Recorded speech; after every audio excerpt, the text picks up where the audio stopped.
제가 오늘 준비한 내용을 좀 미리 말씀해 주신 게 있어서 아마 조금 더 이해하시기가 쉽지 않을까 생각이 됩니다. 사실 지금 제 동료들은 여의도에서 의사 총파업에 참여하고 있습니다.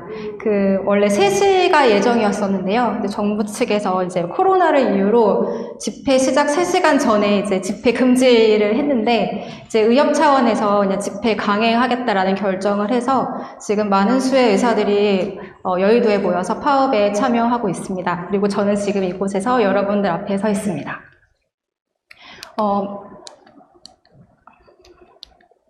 네, 이 순서대로 오늘 말씀을 드릴 거고요. 이제 미국의 경우가 중요한 이유는 미국은 이제 70년대부터 낙태에 대한 싸움이 치열하게 이루어지고 있는 나라입니다.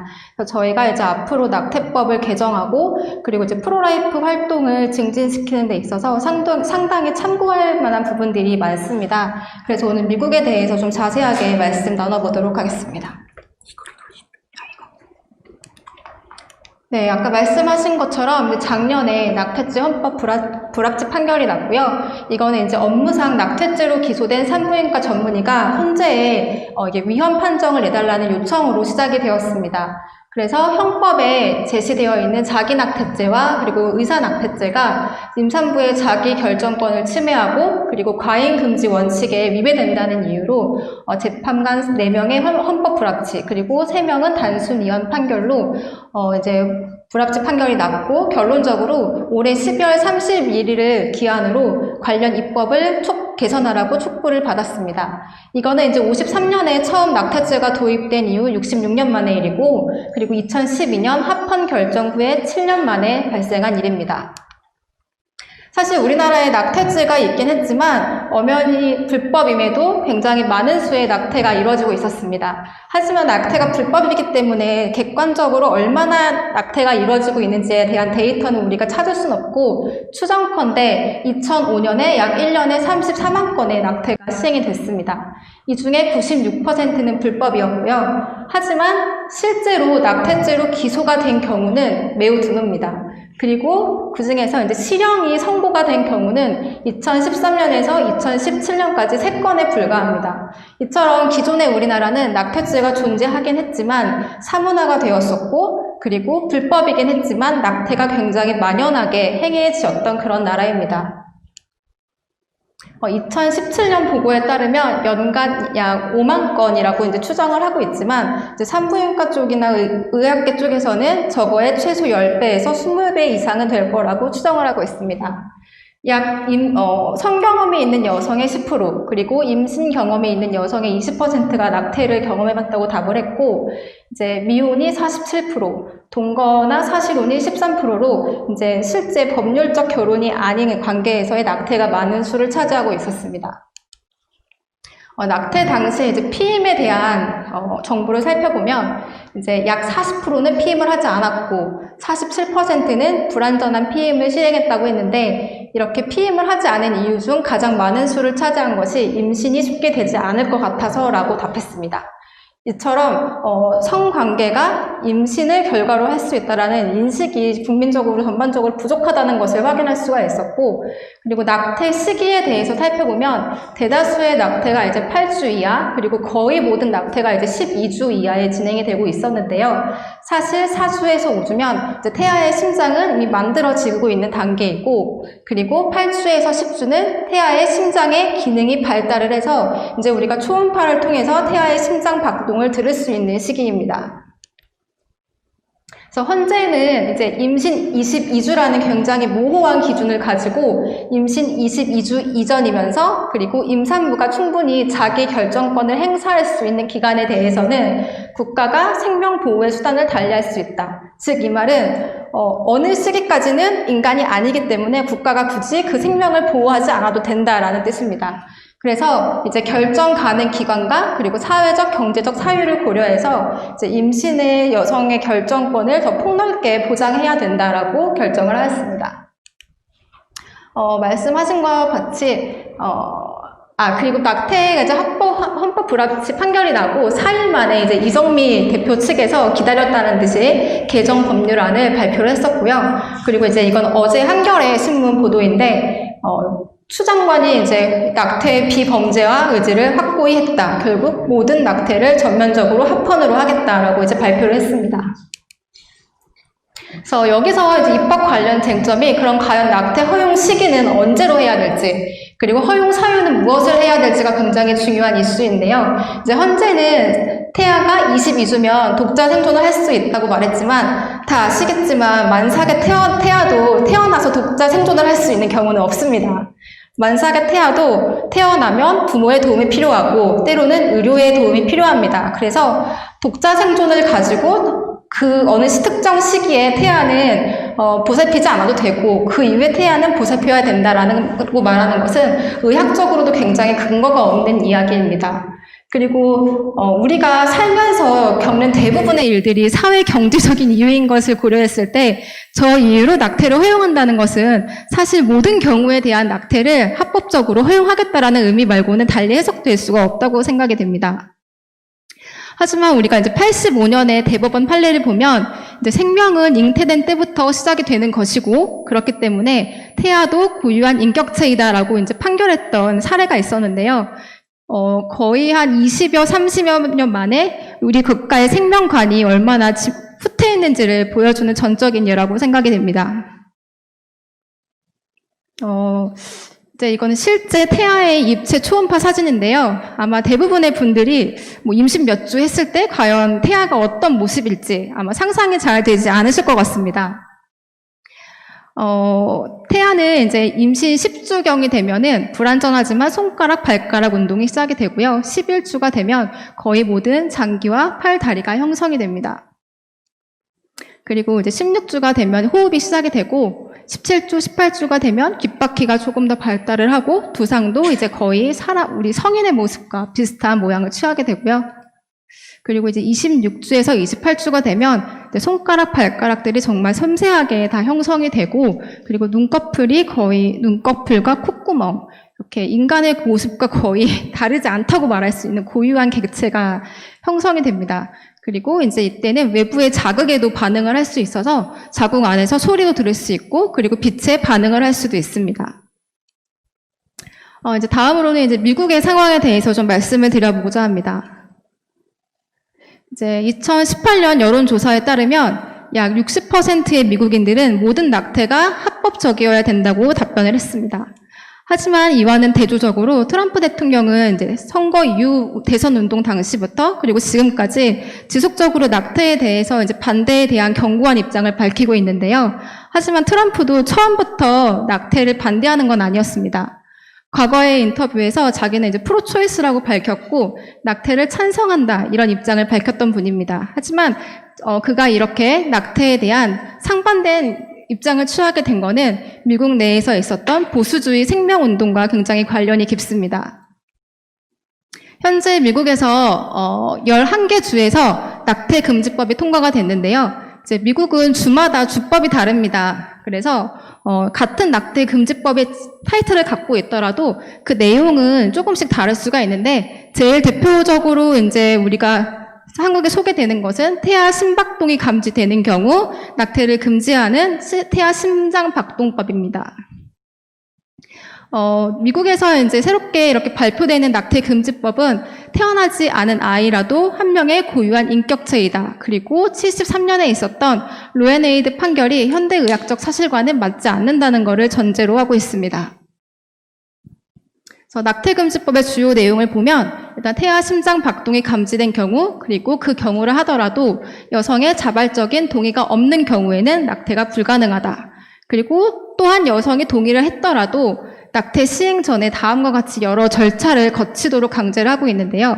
이제 예를 들면 낙태가 이제 장기적으로 여성한테 어떤 영향을 미칠 것인지 그리고 태아는 단순히 세포 덩어리가 아니라 고유한 생명체임을 인식할 수 있는 자료를 제공해야 됩니다. 이때 사용되는 것이 아까 보여드렸던 태아의 초음파 모습이나 그리고 태아의 심장 박동수를 실제로 임산부들에게 들려주는 것입니다. 이게 객관적으로 아직 연구가 돼서 발표가 된 건 아니지만 미국의 프로라이프 단체들에 따르면 단순히 그런 시청각 자료를 낙태를 고민하고 있는 여성들에게 제공했을 때 낙태를 하지 않겠다고 결심하는 폭이 예상외로 굉장히 많다고 합니다. 그래서 이런 시청각 자료를 활용하는 것이 낙태를 줄일 수 있는 굉장히 중요한 방법입니다.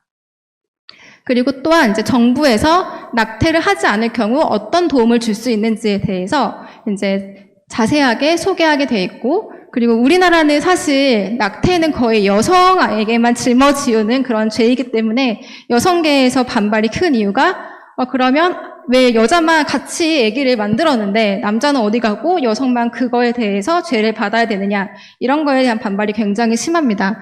근데 미국에도 사실 아빠를 처벌하는 법은 없고요. 대신 아버지가 아이를 양육할 의무를 굉장히 확고하게 명시하고 있습니다. 그래서 만약에 정해진 기간 동안 양육비를 제공하지 않는 경우에 운전 면허증을 압수한다거나 아니면 이사를 제한한다거나 이런 식으로 정부에서 제한하고 있는 법들이 상당히 많습니다. 그리고 의사의 의무랑 주 정부의 정보 제공 의무를 제공하고 있고, 이때는 단순히 산모에게 의식주를 해결할 수 있도록 도움을 주는 것뿐만이 아니라 앞으로 직업을 어떻게 선택하고 훈련을 받아야 될지, 그리고 약물이나 또는 알코올 의존이 있는 경우라면 그런 것들에 대해서 치료할 수 있는 것까지 굉장히 디테일하게 정부에서 산모를 지원하고 있습니다. 이런 법은 사실 법률 안에 명시되어 있는 것은 아니지만 기독교적 가치관에 근거해서 생명은 수정시부터 생명이 시작된다라는 것을 근거로 하고 있습니다. 예를 들어서 오하이오의 법안 서문을 보면 수정시 전인적이고 유전적으로 고유한 개체가 된다. 그리고 배아기의 인간 개체는 성인기의 인간 개체와 자연적으로 동일하다. 그렇기 때문에 국가는 태아의 생명을 보호해야 한다. 그리고 태아 심장 박동법은 의학적으로 굉장히 중요한 사인이다. 이것을 명시하고 있고요. 이제 미주리 주의 프로라이프 자료에는 인간의 생명은 잉태한 순간부터 시작이 된다. 낙태는 개별적이고 귀하고 살아있는 인간의 생명을 앗아간다라는 이 문구를 의무적으로 삽입을 하게 하고 있습니다. 계속 제가 수정 이걸 반복해서 말씀드리는데, 수정 순간을 우리가 생명으로 인식하는 것이 굉장히 중요한 이유가 있습니다. 이에 따라서 낙태에 대한 입장과 허용 범주, 그리고 이것을 법적으로 제한하는 강도에도 극명한 차이가 있기 때문인데요. 이제 이건 2019년 시카고 대학의 이제 학위 논문인데, 이제 프로초이스와 프로라이프에 따라서 수정 시에 인간이 된다는 것에 대해 굉장히 상반된 입장을 밝혔습니다. 프로라이프의 60%는 수정 시 생물학적 인간이 된다라고 봤지만 프로초이스의 경우에는 약 23%에 그쳤습니다. 그리고 이제 민주당원과 공화당원 정치적 입장에 따라서도 견해가 상당히 달랐는데요. 약 3배 차이가 납니다. 민주당원이 약 20%, 그리고 공화당원인 경우에는 약 50%에 넘게 이제 수정 시 인간이 된다라는 입장에 대한 차이를 보였습니다. 하지만 이제 생물학자들의 의견은 좀 차이가 있는데요. 대부분의 생물학자들이 프로초이스고 자기는 민주당을 지지하고 난 진보고 무교라고 답했음에도 불구하고 많은 생물학자들, 거의 대다수의 생물학자들은 수정 시 생명이 시작된다는 견해에 학문적으로 동의를 했습니다. 그래서 지금 제가 말씀드린 거는 우리가 수정 순간을 인간 생명이 시작되고 그렇기 때문에 그 순간부터 태아가 보호돼야 된다는 것이 그냥 어떤 관념적인 이야기가 아니라 현대의학에 따른 객관적인 정보라는 것을 이제 말씀을 드리고자 합니다. 하지만 미국에서도 이제 트럼프가 그렇게 강경하게 낙태 반대 의견을 밝히고 있고 공화당에서도 그런 취지를 계속 법안을 제시하고 있지만 그렇게 긍정적이지만은 않습니다. 거의 대다수의 주에서 보시다시피 연방 법원에서 이제 금지 처분을 받았고 예비 금지령을 받아서 실제로 주의회를 통과하기까지는 했지만 이 법안이 효력을 발휘하고 있는 주는 아직 없습니다. 다음으로는 이제 시기별로 정치 입법 상황과 그리고 남침내교 결의안에 대해서 같이 살펴보겠습니다. 보시다시피 이제 낙태법이 통과된 주는 이제 미국에서 남침내교가 주류 교단이고 그리고 공화당이 우세한 지역과 일치합니다. 미국에서 낙태라는 이슈는 복음주의 기독교, 특히 이제 남침례교가 중심이 되고 그와 함께 공화당과 프로라이프 그룹 이 세 단체가 유기적으로 법률 개정이라는 같은 목표를 가지고 움직이고 있습니다. 남침례교는 이제 여러 기독교 교단 가운데서도 낙태권에 대해서 가장 보수적인 입장을 취하고 있는 교단이고요. 미국에서 가장 큰 개신 교단이고 그리고 전체 복음주의 그룹이랑 비교했을 때도 신학적이나 문학적으로 조금 더 보수적인 입장을 취하고 있습니다. 대다수가 이제 백인으로 구성이 되어 있고요. 이제 남침례교에서는 공공정책기관인 윤리 및 종교자유위원회를 두어서 실제로 선거, 연구, 그리고 임신 관련 지원 활동을 하고 있습니다. 그리고 입법 활동에도 참여를 하고 있는데요. 2004년에 북한 인권 강령이 통과됐는데 그 통과의 배경에는 이 종교 및 윤리 및 종교자유위원회가 핵심적인 역할을 했습니다. 이제 1973년에 있었던 로데 웨이드 판결은 이제 낙태권에 있어서 굉장히 분수령을 가지고 있는 그런 판결입니다. 저 판결을 통해서 이제 미국에서 낙태가 합법화가 되었고, 그리고 우리나라 헌재에서도 저 판결을 언급하면서 이제 저게 굉장히 중요한 판결이고, 우리한테도 그래서 영향을 줬다라는 이게 암시를 줬습니다.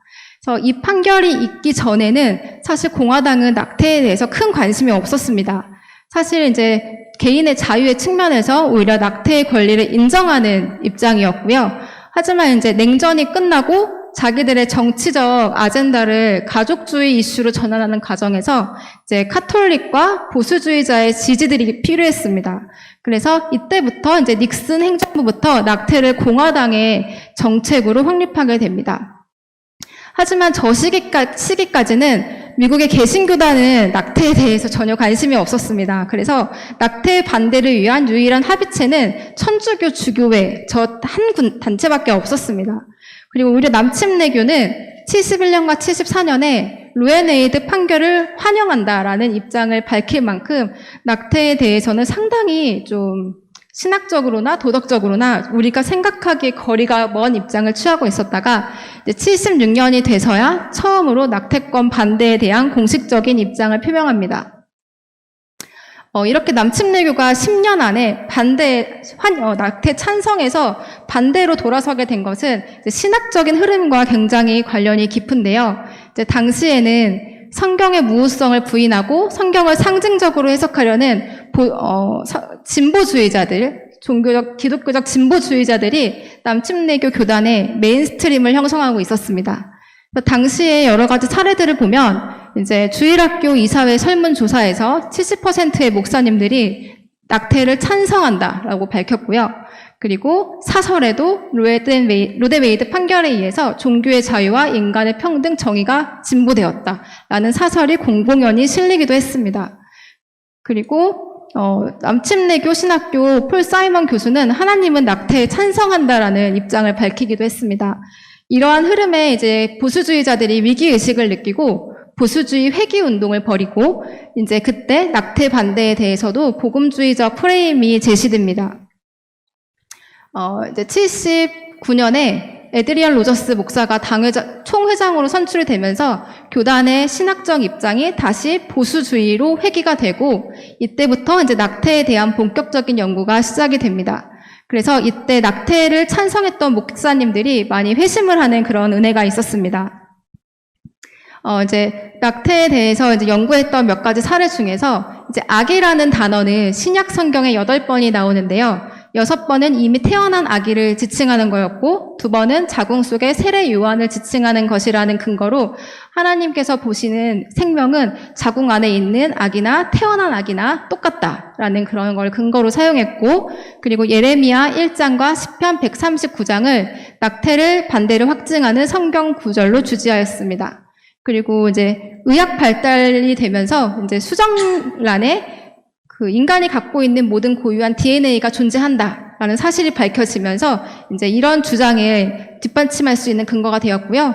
그리고 가장 좀 심각한 사건은 이제 로데웨이드 판결 이후로 약 80만 건이었던 낙태가 160만 건으로 2배 이상 증가하면서 이제 크리스천들이 더 이상 낙태를 안일하게 봐서는 안 되겠구나 하는 그런 각성을 하게 됩니다.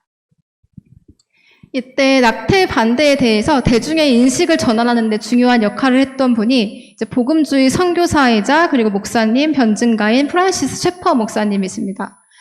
셰퍼는 낙태 자유화는 악의적 세속 국가의 결과물이라고 지칭을 하셨고요.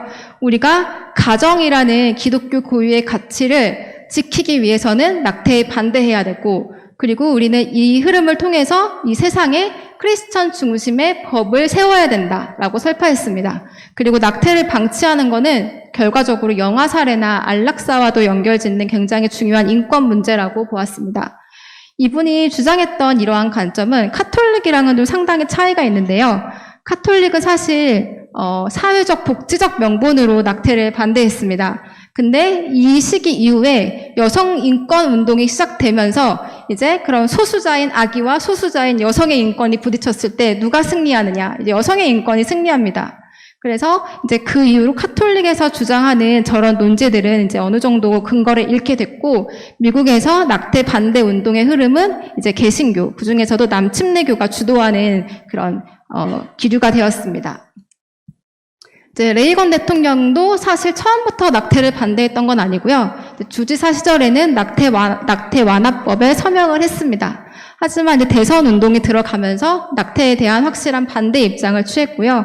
이제 이 시기부터 기독교 우파와의 본격적인 협업이 시작되면서 낙태 반대 운동도 조금 더 결실을 맺게 됩니다.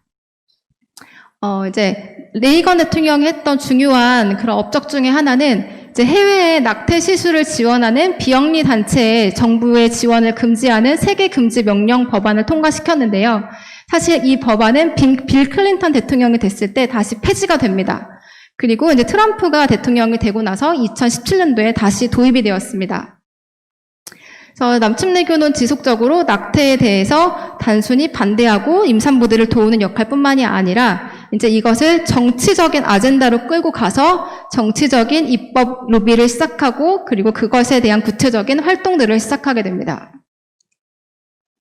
이때 굉장히 중요한 거는 이제 과거 크리스천들이 이제 종교의 자유나 아니면 권리를 말할 때 사실 굉장히 쭈구리처럼 이렇게 있었다면, 이제 이 시기에는 우리가 이런 거를 말하는 거는 우리의 당연한 권리다라는 인식을 갖게 됨으로써 이제 과거에 박해받는 소수에서 이제 우린 도덕적 다수 그룹이 되겠다라는 어떤 행동학적인 변화가 일어났습니다.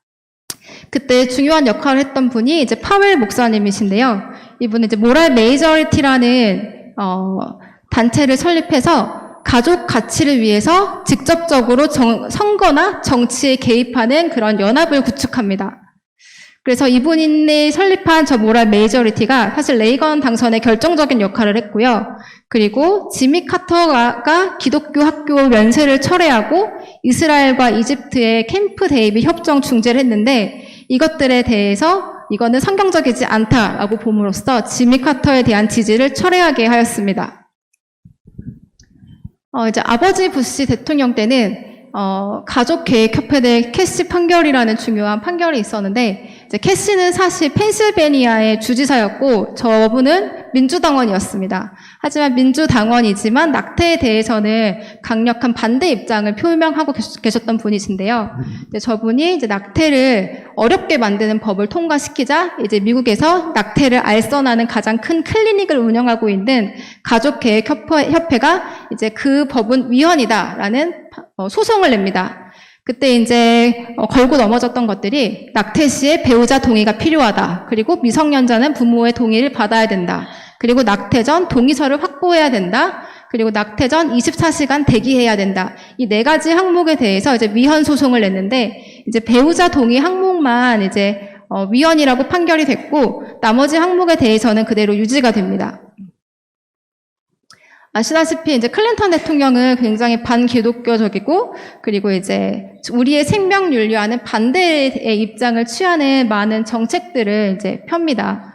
그래서 보시면 이제 선택의 자유에 근거해서 낙태를 폭넓게 지지하고 그리고 건강보험 개혁 안에 낙태를 포함시킴으로써 이제 국가의 세금으로 낙태가 이제 조금 더 이루어질 수 있는데 도움을 주고 그리고 이제 FDA를 통해서 특정 낙태 약물을 만들고 그리고 그것을 허가해 주도록 이제 요구를 합니다.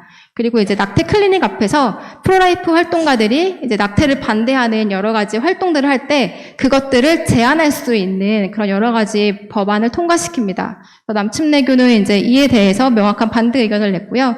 또 클린턴 대통령은 이제 부분 분만 낙태 금지 결의안, 부분 분만 낙태를 이제 통과시키는데 그게 뭐냐면 이제 약 20주 이상에 된 태아를 낙태시킬 때 사용하는 방법인데요.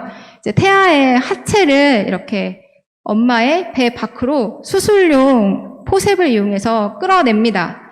그 다음에 태아의 머리에 이제 구멍을 뚫어서 이제 머리 안에 있는 뇌나 이런 것들을 이제 석션으로 제거한 다음에 결과적으로 이제 머리가 크고 단단해서 엄마 배 밖으로 나오기가 힘드니까 그런 것들을 이제 와해를 시켜서 엄마 뱃속에서 쉽게 이제 제거할 수 있게 하는 그런 낙태 방법입니다. 그래서 클린턴이 이제 이거를 통과를 시켰는데요. 사실 다행히 저 분만법은 이제 지속적인 이제 남침내교와 그리고 프로라이프 활동들의 이제 반대 입장에 따라서 이제 부시 대통령이 되고 나서 2013년에 이제 금지가 됩니다. 그리고 최종적으로 2007년에 이제 저 금지법이 합헌이다라는 판결을 받아서 저 낙태법은 이제 더 이상 이제 이루어질 수가 없습니다. 그리고 2003년에는 이제 로데웨이드 판결 30주년이 되는 이제 해인데요. 이때 이제 남침내교 교단에서 과거에 자신들이 낙태에 대해서 잘못된 결의안을 발표했던 거에 대해서 이제 반성을 합니다. 그리고 앞으로 지속적으로 낙태 문제뿐만이 아니라 줄기세포 연구나 그리고 인간과 동물의 유전자를 이렇게 조합하는 하이브리드 연구를 진행하는 것에 대해서도 이제 반대 의견을 결의합니다. 그리고 이제 오바마 대통령이 취임을 하고 나서 굉장히 현상적으로는 이제 저희가 반대하는 그런 일들이 많이 일어났지만 한편 이때에는 백인 복음주의자들이 공화당 내에서 가장 많은 수의 그런 종교 단체로 부상하는 시기이기도 합니다. 오바마 대통령은 인간 배아 연구의 기금을 증가시켰고 그리고 프로초이스의 지원을 확대했지만 프로라이프의 낙태 금지 활동들을 처벌하는 법들을 많이 통과시켰고요. 뿐만 아니라 이제 공공사립기관에서 유대 기독교적 상징물을 사용하는 금지하고 그리고 LGBT 프라이스 먼스를 이제 제정하는 그런 것을 보장하는 법들을 통과시켰는데 이제 남침내교에서는 이런 것들에 대해서 반대한다는 분명한 입장을 표명합니다. 트럼프 대통령이 낙태에 대해서 취하고 있는 입장은 성폭행이나 근친상간 그리고 산모의 생명을 보호하는 경우를 제외하고는 강력하게 낙태를 반대한다는 입장입니다. 그래서 지금 쭉 보시다시피 대통령이 되시고 나서부터 지금까지 이제 많은 법들이 통과가 됩니다. 그래서 멕시코 시티 정책이 아까 말씀드린 레이건이 만들었다 클린턴이 폐지시키고 다시 도입된 그 법안이고요. 그리고 이제 2017년에는 중국에서 이제 강제 낙태랑 관련되어 있는 기금인 유엔 임금 기금 지원을 이제 중단하게 되고 그리고 이제 양심과 종교 자유국을 신설해서 의사들이 낙태나 조력 자살을 거부할 수 있는 것을 법적으로 허용시켜 줍니다. 다음으로는 이제 저희 나라의 이제 낙태법 입법 진행 상황에 대해서 이제 간단히 말씀드리겠습니다. 현재 이제 코리아 액트 포 라이프라고 해서 이제 아까 소개해 주신 바른 인권 여성 연합 그리고 K 프로 라이프 전국 입양 가족 연대 등의 여러 단체들이 이제 협력을 해서 조직을 구성을 했고요. 저희가 이제 작년부터 여러 법률가들의 조언을 받아서 여러 가지 법안들을 만들었습니다. 네, 제일 첫 번째로 보여드릴 거는 이제 미국의 태아 심장 박동법을 이제 레퍼런스로 참고해서 저희 나라에서도 이제 태아 심장 박동법을 이제 큰 틀로 이제 삼았고 그리고 이제 그와 관련해서 낙태죄의 주체를 이제 여자로만 국한시키는 게 아니라 아이의 친부에게도 이제 포함을 시키는 그런 법률을 만들었고, 그리고 낙태 전에 이제 필수적으로 어떠한 상담을 받아야 되는지, 그리고 이와 관련해서 의사와 정부는 어떤 의무를 가져야 되는지에 대해서 그런 법률을 만들었고, 그리고 또 한 가지는 이제 비밀 출산법에 대한 내용입니다. 사실 좀 이해가 어려우실 수도 있는데요. 왜 출산을 비밀로 해야 되나? 네, 많은 여성들이 사실 드러내놓고 출산하는 거에 대한 두려움이 많기 때문에 이제 낙태를 하거나 아니면 낳은 아이를 무분별하게 그냥 방치해서 죽게 하는 경우가 굉장히 많이 일어나고 있습니다. 그래서 우리가 궁극적으로 추구하는 거는 어떤 여성을 처벌하는 게 목적이 아니고 그 생명을 구하는 것이기 때문에 그런 버려지는 생명들을 구할 수 있는 그런 법이 될 수 있을 것 같은데요. 공경에 처한 임산부가 익명으로 출산을 원할 경우에 이제 안전하게 출산할 수 있도록 지원을 해주고, 그리고 그 이후에는 입양 절차를 공식적으로 마련해 줌으로써 우리가 이제 우리가 전혀 모르는 상태로 버려지는 그런 생명들을 조금이라도 더 구할 수 있는 그런 법률이 될 수 있을 것 같습니다. 그리고 이제 남성 책임법을 만들어서 이제 단순히 여자에게만 책임을 지우는 것이 아니라 이제 아이 아버지에게도 명확한 책임이 있음을 이제 명시해주고, 그리고 이제 또한 이제 저희와 같은 기독교 보수주의 의사들은 아무리 합법적인 낙태라도 하더라도 그 낙태를 할 수 없지 않겠습니까? 그래서 그런 경우에 의사들이 나는 내 신념에 맞지 않아서 나라가 허가해준 낙태일지만 나는 하지 않겠다라고 했을 때 이제 그런 것들을 거부할 수 있는 거부권을 이제 법률로서 만들고자 합니다. 사실 의사나 병원은 환자들이 찾아왔을 때 내가 저 환자를 보면은 이게 돈도 얼마 안 되고 내가 손해를 볼 것 같지만 우리는 의사나 병원은 오는 환자를 거부할 수가 없습니다. 그건 의료법에 이제 불법이 되기 때문에 처벌을 받게 되는데요. 이제 이 경우에는 의사의 신념에 따라서 낙태 시술을 거부할 수 있는 그런 법률안이 되겠습니다. 이제 마지막 슬라이드인데요. 제가 이제 보수주의자의 생명윤리라고 제목을 달아보긴 했지만 사실 지금 우리나라에서 일어나고 있는 이제 많은 일들, 우리가 차마 우리 힘으로 감당할 수 없을 것 같은 그런 무수한 일들을 대처하는데 사실 공동적으로 적용을 할 수밖에 없는 그런 원칙이 될 것 같습니다. 사실 우리는 성경이 진리임을 인정하는 사람들이고 그렇기 때문에 우리 생활의 모든 영역에서 그리스도의 주되심을 인정을 해야 되고, 그렇기 때문에 하나님의 형상대로 지음을 받은 인간이 존엄한 줄을 알고 있기 때문에 우리는 인간성 상실에 대해서 도전을 할 수밖에 없습니다. 결과적으로 저희가 할 수 있는 거는 우리의 이런 믿음을 통해서 세상을 향해 이제 선한 영향력을 증대시키는 일이 될 텐데요. 아까 말씀드렸다시피 이 낙태죄는 여성의 인권을 우리가 무시하는 것도 아니고 정말 진짜 우리가 이상적이라고 옳다고 생각하는 인권을 지키기 위한 그런 법입니다. 우리가 여성을 처벌하기 위한 게 우리 목적이 절대 아니고요. 정말 우리가 살릴 수 있는 생명들을 구할 수 있는 그런 법이 우리나라에 만들어져야 된다고 생각을 합니다. 사실 그러려면 법도 정말 중요하지만 또 한 가지 중요한 건 실질적으로 낙태를 하고자 하는 여성들의 마음을 움직이는 일입니다. 그렇게 하기 위해서는 우리가 이제 교회 내에서 여러 평신도와 목회자들을 교육하고, 그리고 그런 분들을 통해서 우리가 대중들의 인식을 전환할 수 있는 교육을 맡은 그룹이 필요하고요. 그리고 실질적으로 우리의 의견을 법제화할 수 있는 미국의 예에서처럼 공화당과 협력해서 그걸 실질적인 법안으로 만들어냈던 것처럼 우리도 이제 보수주의를 표방하고 있는 정치 그룹과의 연대가 필요할 거라고 생각이 됩니다. 그리고 또한 임산부랑 직접 교류를 하고 낙태의 수요와 공급을 감소시키고 사회 경제적인 문화를 해소하기 위해서 이제 밑바닥에서 직접 부딪히는 그런 활동 그룹이 필요할 거라고 생각이 됩니다. 네, 경청해 주셔서 감사합니다.